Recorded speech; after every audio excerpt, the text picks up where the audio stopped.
अतिशय आनंद आहे की आपल्या सगळ्यांचं दैवत असणारं विठ्ठलाचं वास्तव्य पंढरपूरला आहे आणि संपूर्ण महाराष्ट्राची ज्याच्यावर श्रद्धा आहे असे संत ज्ञानेश्वर संत तुकाराम महाराज यांची जी पालखी पंढरपूरला येते दोन्ही मार्ग करण्याची संधी मला मिळाली आणि आपला जवळपास 80% मार्ग जवळपास पूर्ण होत आलेला आहे. दिवे घाटामध्ये नव्हती 17 हेक्टर जागा आपण फॉरेस्टची घेतली आहे. ते काम करण्यामध्ये भार खोलावा लागत होता, त्यामुळे आज मी काम बघितलं ते पण 4 लेन रोड झाला आणि अडचणीचा मार्ग त्यातला सुटलेला. ज्ञानेश्वरी पालखी मार्ग जो आहे हा 234 किलोमीटरचा आहे आणि याची किंमत 7,635 कोटी आहे. मोहोळ ते वाखरी, वाखरी ते कुरुस, कुरुस ते एरमपुरी, एरमपुरी ते लोणंद, लोणंद ते दिवेघाट आणि दिवेघाट ते हडपसर. शेवटचं हडपसरचा पूल महत्त्वाचा आहे आणि त्याचंही काम सुरू आहे. त्यापैकी 4 पॅकेज पूर्ण झाले पण 2 पॅकेजमधलं जे उर्वरित काम आहे त्या दिवेघाट ते हडपसर या भागात 65% काम पूर्ण झाले आणि धरमपुरी ते लोणंद हे 98% पूर्ण झालं. आणि हे जे शेवटचं पॅकेज आहे हडपसर ते दिवेघाट त्या कामाची आज मी पाहणी केली, 62% झालं आहे. 3-4 महिन्यात ते होईल. जास्तीत जास्त 4 ते 6 महिन्यात हे काम पूर्ण आहे. त्याच्यामध्ये चौपदरीकरण करताना वारकऱ्यांसाठी स्वतंत्र लेन 3.5 किलोमीटरची ठेवली आहे. विशेषतः त्यामुळे त्यांचं पायी चालणं सुरक्षित व सुव्यवस्थित होईल. दिवेघाटमध्ये रस्त्याची रुंदी 2 4 लेनमध्ये केली आहे, त्यामुळे ॲक्सिडेंट होणार नाही. अनेक ठिकाणी फ्लायओव्हर, रेल्वे ओव्हरब्रिज, अंडरपास तेव्हा काही ठिकाणी दोन्ही बाजूला डेव्हलपमेंट झाली आहे. त्यामुळे मी फूट ओव्हर ब्रिज असे बनवायला सूचना केली आहे की ज्याच्यामध्ये 3 व्हीलर आणि स्कूटर वरती चढून करता येईल आणि दिव्यांगांना करताना सिनियर सिटीजनला इलेक्ट्रिक लिफ्टची व्यवस्था केली म्हणजे दोन्ही बाजूने जाण्याकरता अडचण येणार नाही.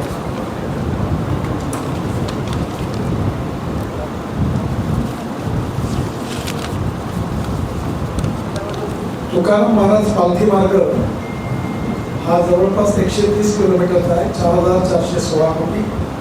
3 पॅकेजमध्ये पाटस ते बारामती, बारामती ते इंदापूर, इंदापूर ते तोरडे. तरी पाटस ते बारामती हा भाग पूर्ण झाला. इंदापूर ते तोरडे 96% आणि बारामती ते इंदापूर 84%. तिथे पण मी जाणार आहे. साधारणतः बारामती, बावडा, अकलूज आणि श्रीपूर या गावांना आपण बायपास पण केलेला आहे. अनेक ठिकाणी जिथे आवश्यक आहे तिथे बायपास केलेला. आज काही नवीन कामाची या घोषणा पण मी आजच्या ह्याच्यात करणार.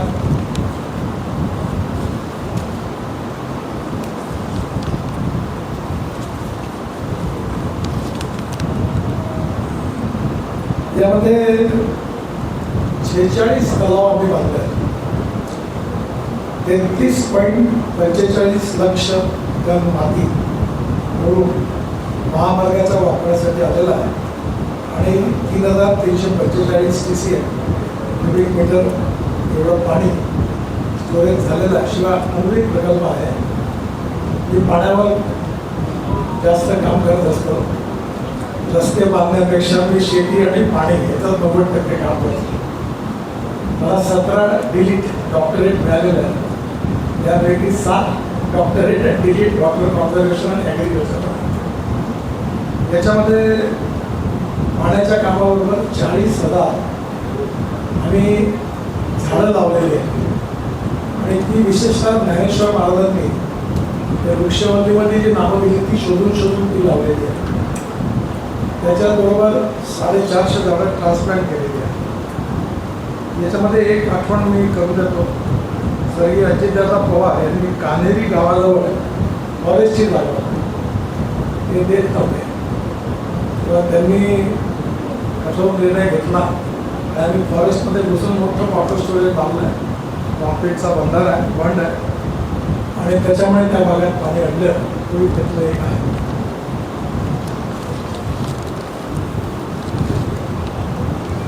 महामार्गावर 2 ऐतिहासिक विशेषतः स्थळ आहेत. एक अहिल्या विहीर आणि बाजीराव विहीर, दोघांचं आम्ही जतन करून त्याला व्यवस्थित केलेलं आहे.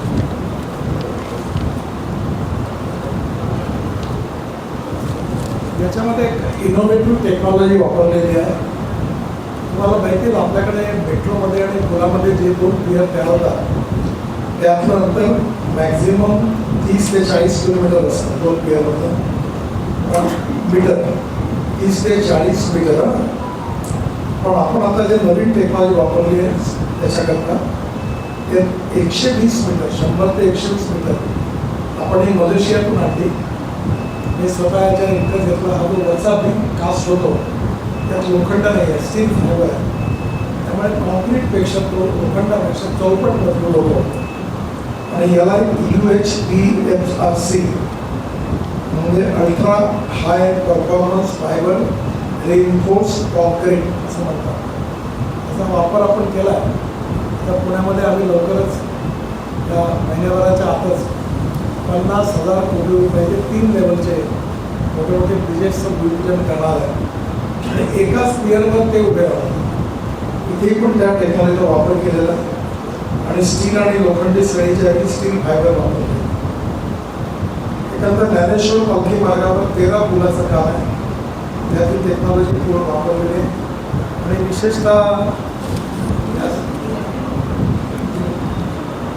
नीरा कॅनॉल 100 मीटरचं आपण ते पण असं तयार केलेलं आहे. दिवे घाटचं काम जे आहे ते साधारणतः मला अंदाज दिला पण डिसेंबरपर्यंत पूर्ण करण्याचा प्रयत्न करतो. जेजुरीला मी आज फ्लायओव्हरची घोषणा करतोय. त्याची लांबी 2 किलोमीटर आहे, किंमत 250 कोटी आहे. त्या पुलामुळे जेजुरी गड दर्शनासाठी येणाऱ्या भाविकांची वाहतूक कोविडमधून सुटका होईल व शहरातलं अपघाताचं प्रमाण कमी होईल. फलटण शहराचं 1 टाइम इम्प्रुव्हमेंट 97 कोटी रुपये मंजूर केलेले आहेत. या कामाची निवडणूक प्रक्रिया सुरू आहे. ही प्रक्रिया पूर्ण होतात प्रत्यक्ष कामाला सुरुवात होईल. विशेष 6-7 किलोमीटर 6.7 किलोमीटर हा 4 लेन करण्याची मागणी होती, ती केली आहे. मी मागे पलटणला आलो तेव्हा निंबाळकरांनी मला की रस्ता मी पाहिला आहे आणि आता लवकर त्याचं काम सुरू होईल. नीरा रोडवरील आरोबी 72 मीटर सिंगल स्पॅन हा आरोबीमुळे अखंडित असा रस्ता जोडला जाईल. त्यामुळे सध्या उतल्या वाहतूक कोंडीतून सुटका होईल. टेंभुर्णी पंढरपूर NH 561A लांबी 48 किलोमीटर, किंमत 950 कोटी. यात पंढरपूर बायपासची 9.5 किलोमीटर समाविष्ट आहे. त्याची पण आज मंजुरीची घोषणा करतो. पंढरपूरचा पूर्ण रिंग रोड एकूण 40 किलोमीटर 13 किलोमीटर पूर्ण झालेली आहे आणि 9.5 किलोमीटर टेंभुर्णी पंढरपूर अंतर्गत प्रस्तावित आहे. शिर्डी अहिल्यानगर टेंभुर्णी होणारी वाहतूक पंढरपूर शहरात प्रवेश न करता विजापूर मंगळवेढा मार्गे शहरावर जाईल व अपघाताचं प्रमाण कमी होईल. उर्वरित 18 किलोमीटरचा DPR त्याचे काम हाती घेतलेलं आहे. त्यामुळे वाखरी ते अनवाणी, सातार रोड, कराड रोड व सांगळा रोड यांना क्रॉस करून मंगळवेढा रोडला ते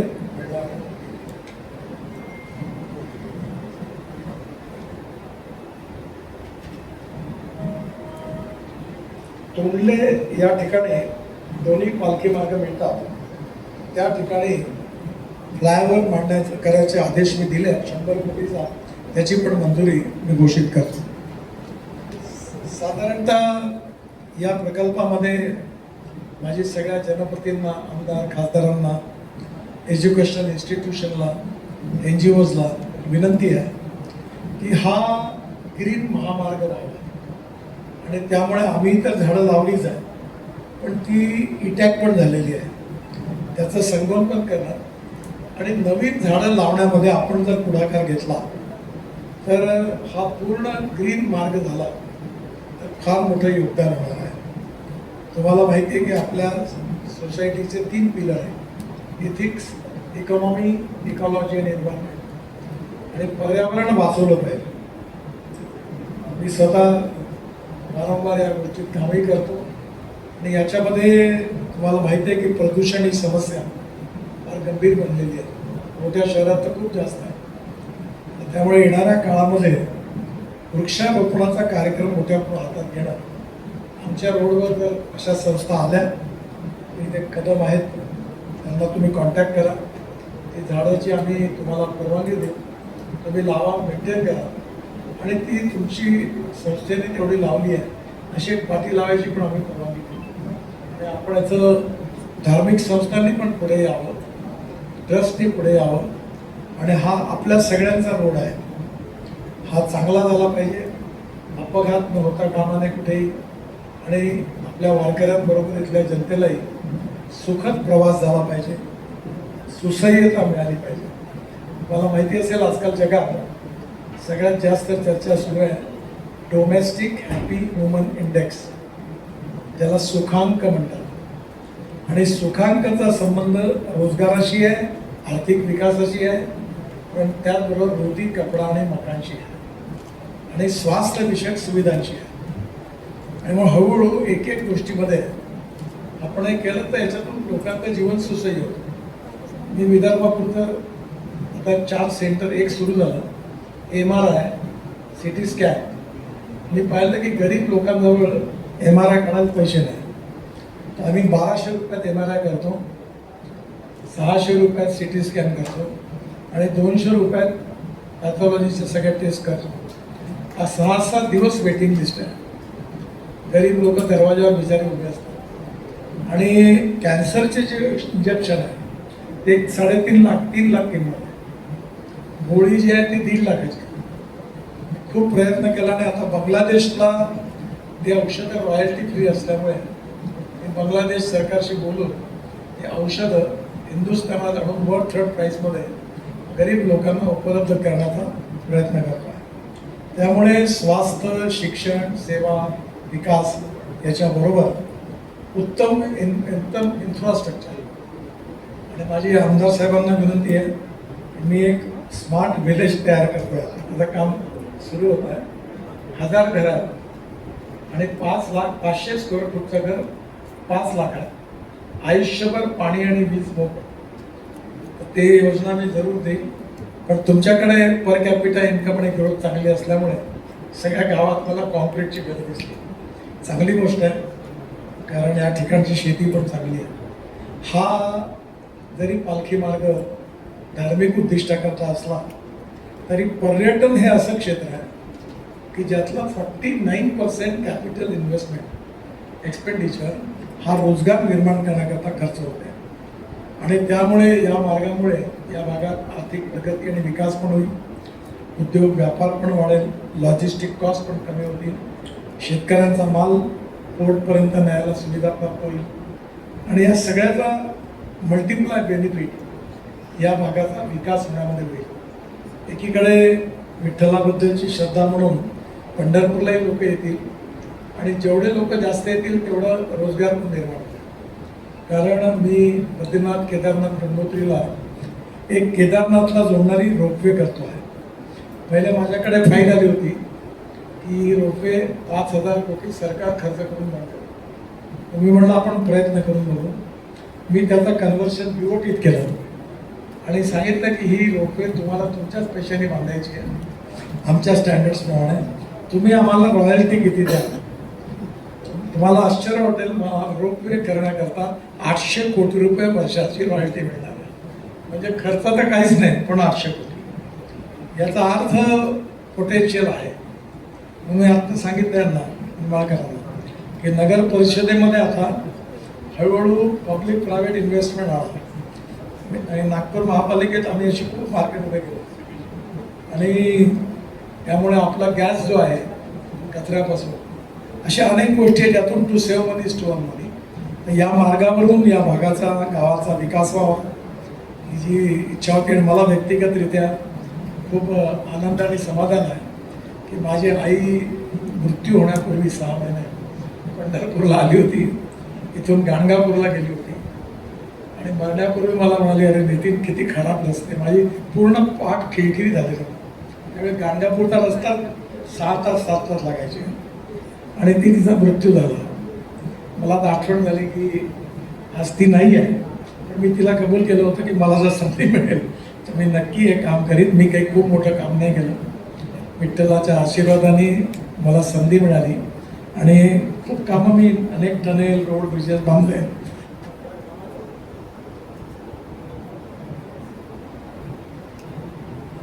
या कामाचा मला एक वेगळा आनंद आहे आणि तो आनंद म्हणजे विठ्ठलाच्या प्रतीची श्रद्धा आहे आणि तुकाराम महाराज आणि ज्ञानेश्वर महाराजांबद्दलची श्रद्धा आहे.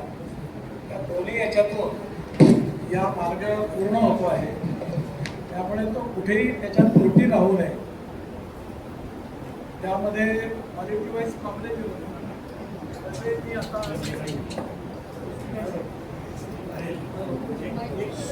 हॅलो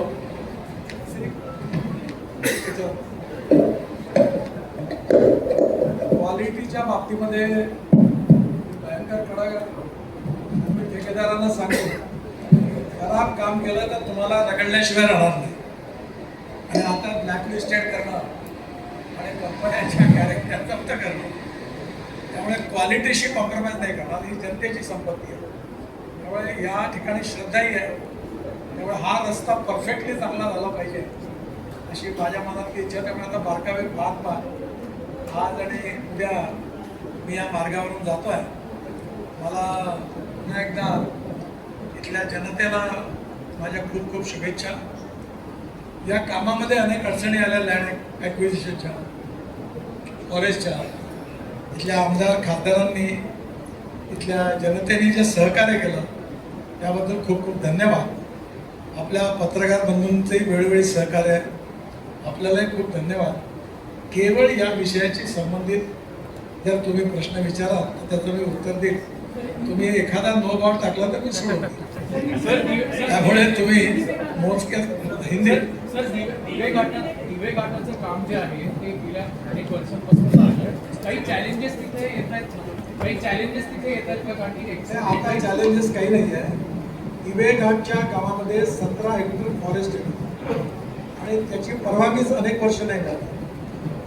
मला वाटते गेले 2.5-3 वर्षापासून प्रयत्नांना परवानगी मिळाली आहे. मी आज ते काम होताना पहाडावर चढलेली माणसं बघितली. काम चांगलं सुरू आहे. 4-6 महिन्यात सगळं काम पूर्ण होतं.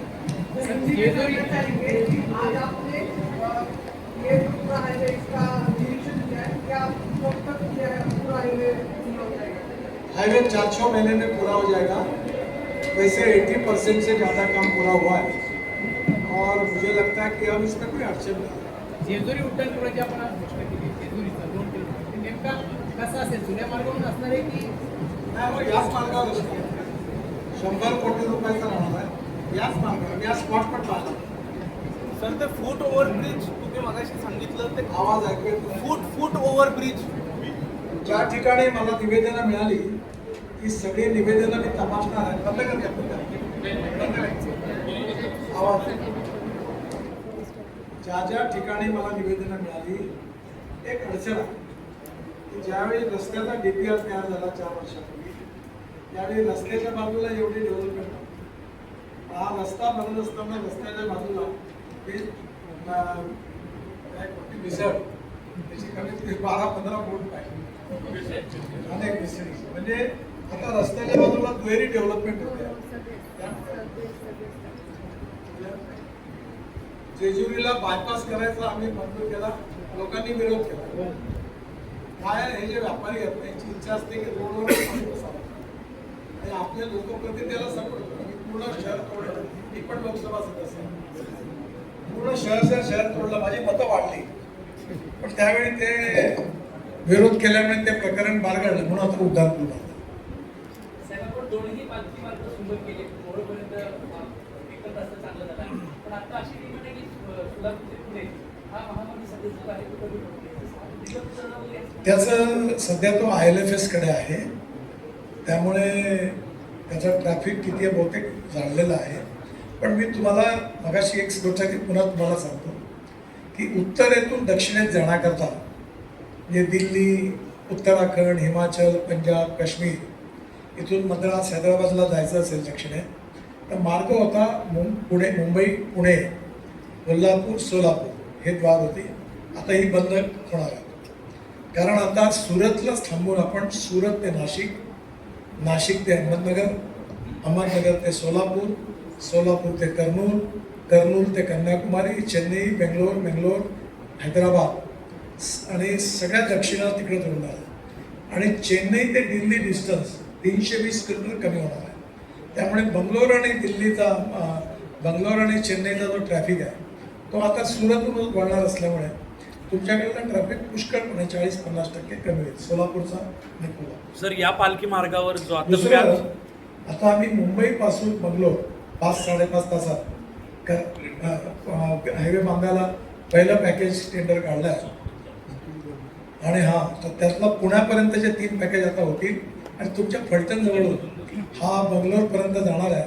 तर याच्यामुळे या भागाला खूप महत्त्व येणार आहे आणि सगळा कंटेनर ट्रॅफिक सगळं इकडनं जाईल. त्यामुळे गोडाऊन्स वगैरे होतील. या हायवेमध्ये मुंबई अटल ब्रिज नंतर 4 किलोमीटर पुढे गेलं JNPTकडे की तिथूनच सुरू होणार. त्या पहिल्या पॅकेजचं टेंडर झालं आहे. त्यामुळे माझा प्रयत्न आहे की बंगलोर ते मुंबई हे केवळ 5 तासात होईल. दुसरा, आम्ही पुणे ते संभाजीनगर औरंगाबाद रस्ता मंजूर केलेला आहे. 2 तासात औरंगाबाद आणि तिथून 2.25 तासात नागपूर.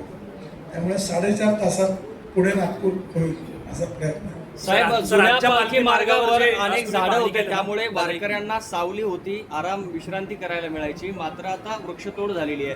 तर वृक्षतोड किती झाली आणि वृक्षारोपण किती केलं जाणार आहे याबद्दल माहिती? माझ्याजवळ 4.5, मला माहित नाही पण जेवढी तोडली त्याच्यापेक्षा किती पटीने जास्त 40,000 झाडं आम्ही नव्याने लावली आहे.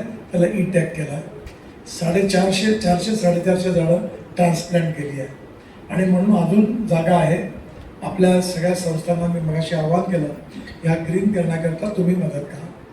सर, आणि ह्या रूटवर आज जी तुम्ही पाहणी केली तिथं पुरंदर एअरपोर्ट पण एक्सपेक्टेड आहे. तर त्या दृष्टीने हा पालखी मार्गाचा काय महत्व आहे, त्या दृष्टीने काय आपण नाही, या त्याच्यावर planning रस्त्यावरून एअरपोर्टला रस्ता होईल. पण वेगवेगळ्या काय आपण ह्याच्यामध्ये वेगवेगळ्या ह्याच्यामध्ये काय आपण अरेंजमेंट्स करतोय? माझा संबंध नाही, एअरपोर्ट खातं माझ्याकडे नाही आहे आणि हे महाराष्ट्र गव्हर्नमेंटचं आहे. पण एअरपोर्टपर्यंत पुण्यापासून येईपर्यंत हा पालखी मार्ग कामात येईल. तिथून एअरपोर्टचा रस्ता, आता मी नव्या मुंबई एअरपोर्टचा रस्ता आम्ही बांधून दिला. एअरपोर्ट जंक्शन जिथे आहे ते त्यांना विचारून आम्ही 30 मीटरचा फ्लायओव्हर केलेला आहे वळण्याकरता. त्यामुळे अडचण नाही. साहेब, आपण फास्टॅग संदर्भात टोलचं धोरण आणलं होतं. परत एकदा जाहीर केलं होतं की आम्ही GPS आधारित टोल प्रणाली लागू करू. तुम्ही परवा पाहिलं नाही का? आमच्याकडे 950 टोल आहे आणि आता टोल सगळे राहणार नाही. तुम्ही तुमच्या गाडीतून 80 किलोमीटरच्या स्पीडने निघून जा, म्हणजे बॅरियर राहणार नाही, कोणी टोल कलेक्ट करणारा राहणार नाही. तिकडे तुमच्या गाडीचा नंबर प्लेटचा फोटो आणि फास्टॅग दोघांचा रेकॉर्ड येईल आणि तुमच्या बँकेतून तेवढे पैसे काढतील. आम्ही अजून एक सवलत दिली आहे की तुम्हाला केवळ 3,000 रुपयाचा पास जर कार मालकांनी घेतला तर 15 रुपये एक टोल, 200 टोल फ्री. त्यामुळे हाही खर्च आता कमी झालेला आहे. सर, या पालखी मार्गावर काही अनेक धार्मिक पर्यटन स्थळं पण आहेत. तर त्यांच्या विकासाच्या दृष्टिकोनातून काही प्रयत्न? माझ्याकडे येत नाही ते. ॲक्च्युली मी फक्त राष्ट्रीय महामार्ग जो असतो त्याच्यावर पैसा खर्च करू शकतो. रस्ते जोडण्यासाठी जोडण्याकरता नाही करता येत. तरी पण तुम्ही जे सांगितलं वाल्मिकींच्या समाधीचं, मला देऊन ठेवा.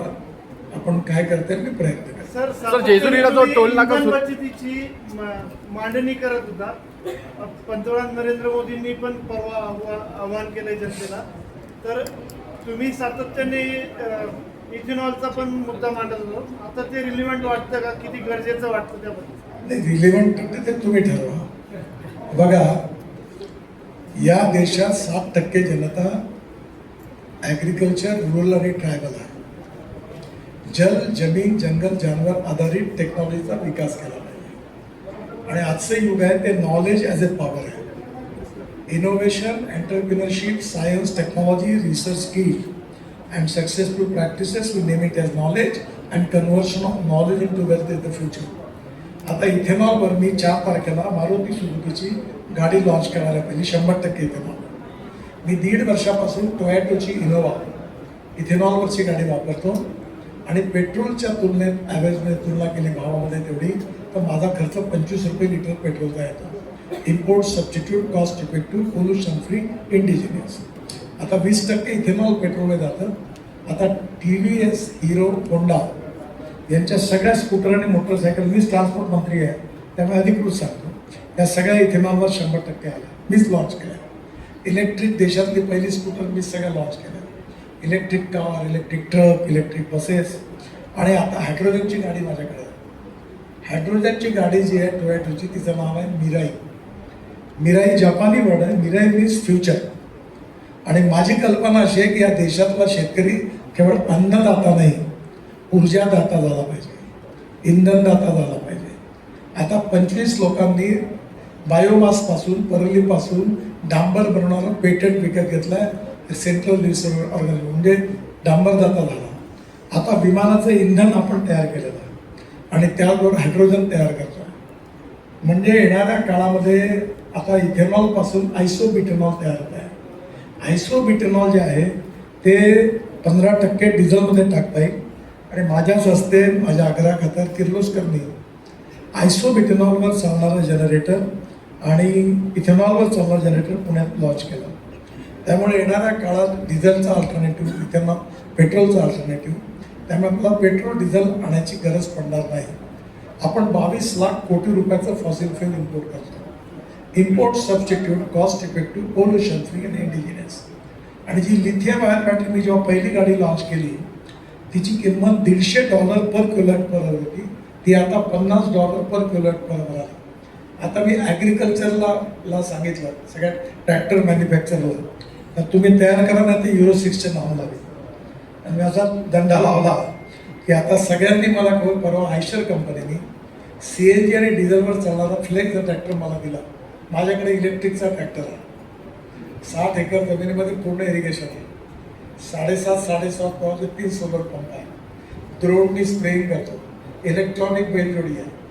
आणि त्यामुळे येणाऱ्या काळामध्ये याचा सगळा चेंज जो आहे तो शेतकऱ्याच्या फायद्याचा आहे.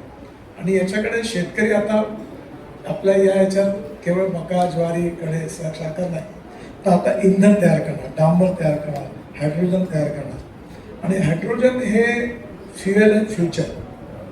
आणि आज आपला देश एनर्जीला आयात करणारा आहे.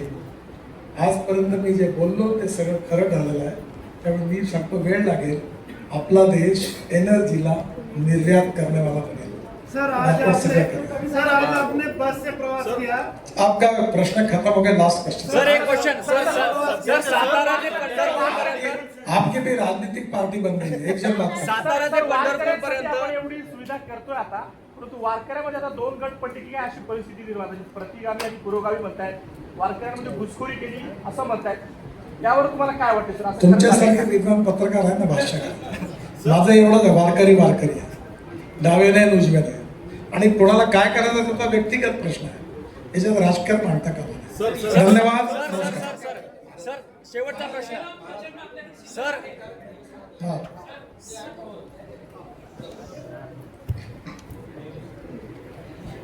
किरण शिंदे बस खाली बस. ओले बस खाली. रुपेश ओले खाली बस.